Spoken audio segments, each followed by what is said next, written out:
Hi, I'm Farhana. I'm a caseworker at Tulia, and welcome to episode 19 of our Immigration Fridays. So, today we'll be discussing British citizenship. So, we'll be looking into the requirements, the good character requirement, and we'll also be exploring a little bit about deprivation of citizenship. So, before we go into all of that, I just wanted to let you know that this is not advice. It's simply information based on the guidance that has been published by the Home Office, and it's also available for anyone to view on the government website. So you can also refer to that if you are in any doubt or if you do need specific help. I would recommend that you seek legal advice. So that is also one of the services that we do offer. So before doing this, I'll explain a little bit about what we do at Tulia. So at Tulia, we provide support and advice for migrants on their journey towards being settled. We provide expert legal advice and support to migrants, and we also offer practical training programs and community support. So we offer services such as counselling, wellbeing support, accommodation support, and for more information about our services, you can also visit our website, and I've popped the link below, which is www.tulia.org.uk. So you can contact us if you do need any assistance, whether that's legal matters, whether that's for counselling or wellbeing support or accommodation support. So, in terms of British citizenship, so we'll go in to discuss the requirements, and just to let you know, this is a pre-recorded video. So if you do have any questions, do pop them in the chat box and we'll be more than happy to assist. Or you can also email us on info@tulia.org.uk. So I'll leave that there for now. And in terms of the requirements for British citizenship, so what do you need to have British citizenship? So you have to be over 18 in order to apply for British citizenship, unless you are applying for registration as a British citizenship. So today we're discussing naturalisation and not registration. So you'd have to have indefinite leave to remain, or settled status, or indefinite leave to enter for at least 12 months, unless you are married to a British citizen. And you must prove that you've been in the UK for exactly 5 years before the date that the Home Office receives your application. And you cannot include any time that you've spent in the UK when you're exempt from immigration control, such as when you're a diplomat or a member of a diplomat's staff or household, or member of the armed forces. And you must also be able to prove your knowledge of English, which is through the B1 English test, or you would have to have a degree that was taught or researched in English and certified by UK NARIC or ECTIS, unless you are exempt. So those who are exempt from the knowledge of English are usually those who are aged 65 and over, or they're unable to because of a long-term physical or mental condition. So usually what you'd need to do is you'd need to provide a medical letter in order to support that, because it's not enough to just say that you've got a long-term physical or mental condition. You must provide the proof to the Home Office in order to be exempt. And another exemption is if you're a national of a majority English-speaking country.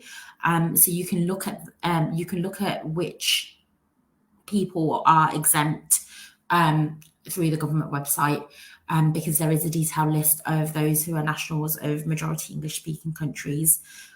So those people can also be exempt from the English test. You must also have passed the Life in the UK test, again, unless you are exempt. And you must intend to continue living in the UK. And you must also be of good character. And I'll go in to discuss this a little bit later on in this video.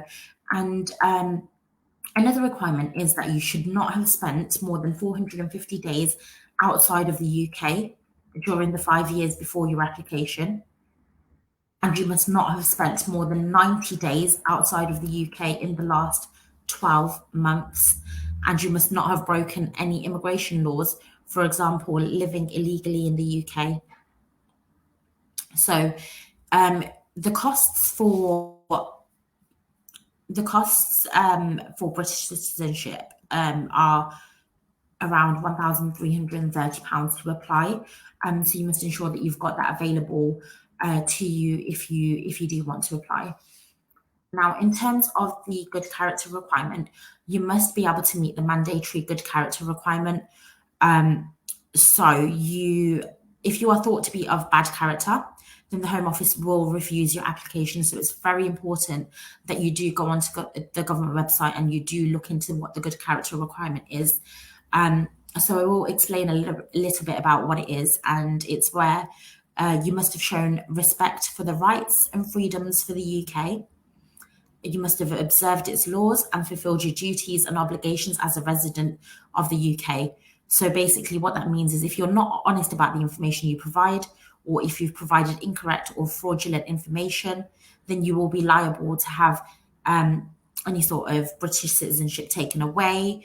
You may be prosecuted. It's a criminal offence to basically make any false declarations that's untrue, and you'd be deemed as someone who is not of good character. So amongst your duties that you're expected to fulfill, payment of income tax and national insurance contributions is also one of them. So that can contribute towards bad character if you haven't paid your income tax and national insurance contributions. And the Home Office can always check with HMRC for confirmation of this. So if you don't pay income tax through PAYE, you have to demonstrate that you've discharged your obligations through the HMRC by attaching a self-assessment statement of account. You'd have to give details of all criminal convictions, both within and outside the UK, that you may have, and this does include any road traffic offences. So any fixed penalty notices, such as speeding or parking tickets, they should also be disclosed, although they're not normally taken into account unless you've failed to pay and there were criminal proceedings as a result of it. You've received 3 or more fixed penalty notices at any level. In the past, you've received 2 or more fixed penalty notices, and at least one of them was at the one of the upper levels, and by that I mean a fine of £200 or more.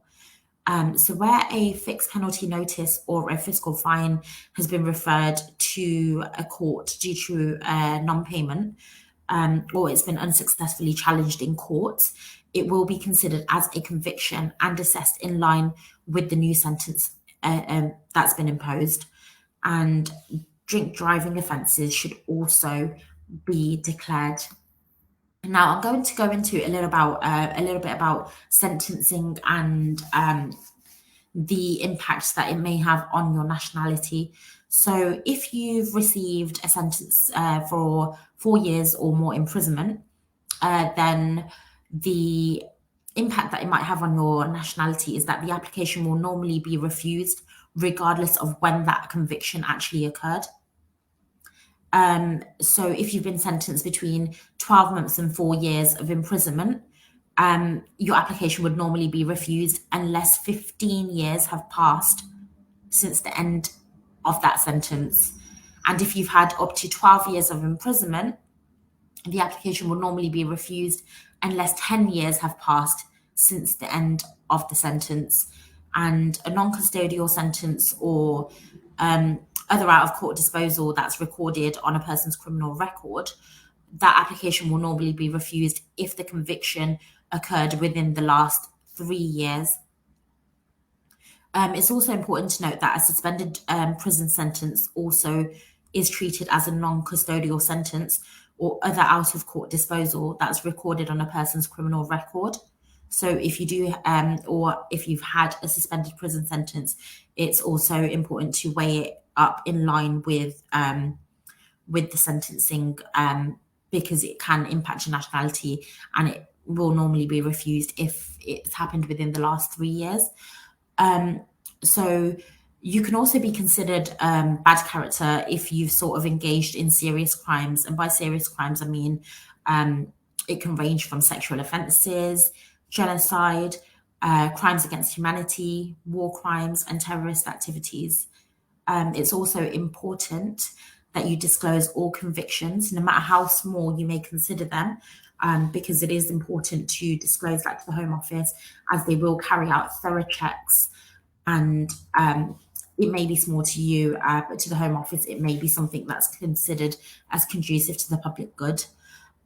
And the Home Office will also consider whether to look at whether you've experienced any of the following, such as bankruptcy, being a director of a liquidated company, debts, non-payment of council tax. So when I speak about debt, it should only be a problem if you deliberately or recklessly accrued it.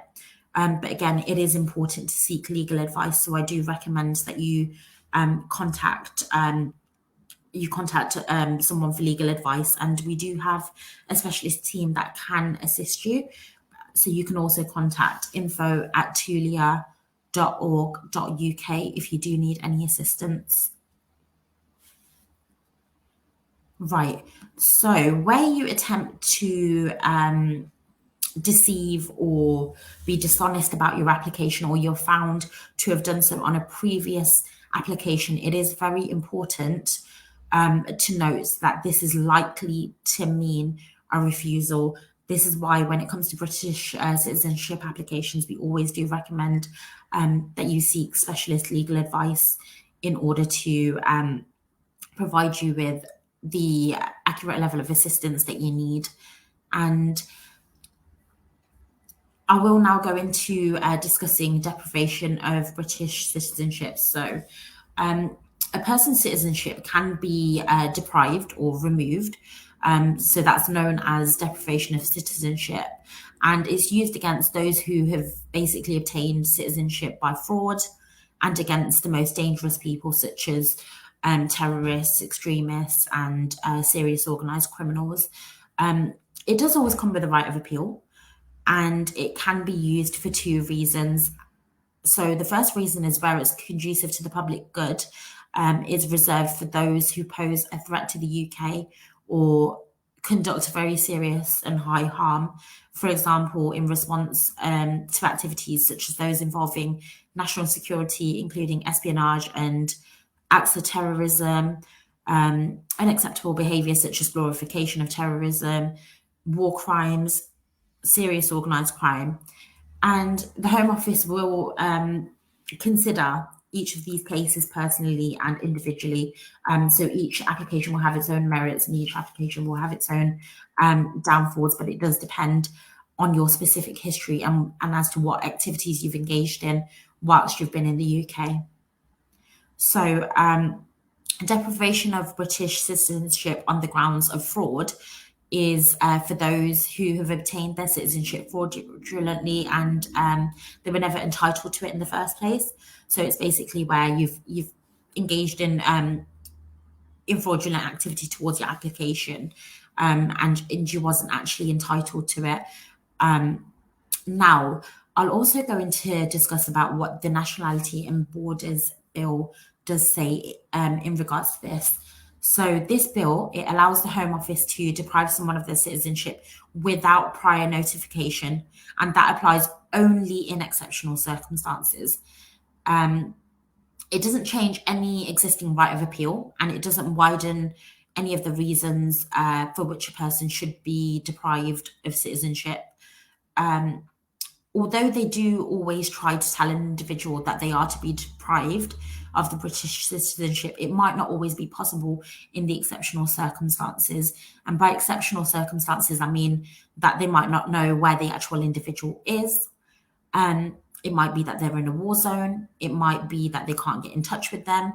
Or it might be that informing them would release and reveal any sensitive intelligence sources.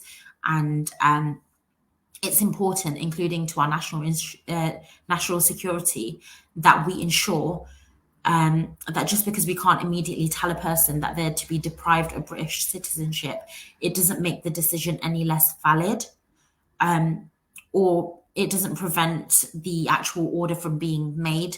So although a person isn't always given prior notification in those exceptional circumstances, it it doesn't make the actual decision any less valid. So the Home Office will make such decisions after very careful consideration.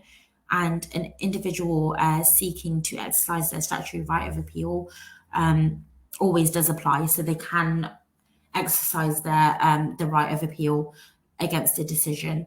Um, so that's the end of my live today. And if you do have any questions, feel free to pop them in the chat box. You can also contact us, or you can also visit our website to book an appointment, or if you wish for a referral to be made, or to find out more details of how to contact us. And that's www.tulia.org.uk. And I will pop these into the chat box. Alternatively, what you can do is you can contact us on info@tulia.org.uk.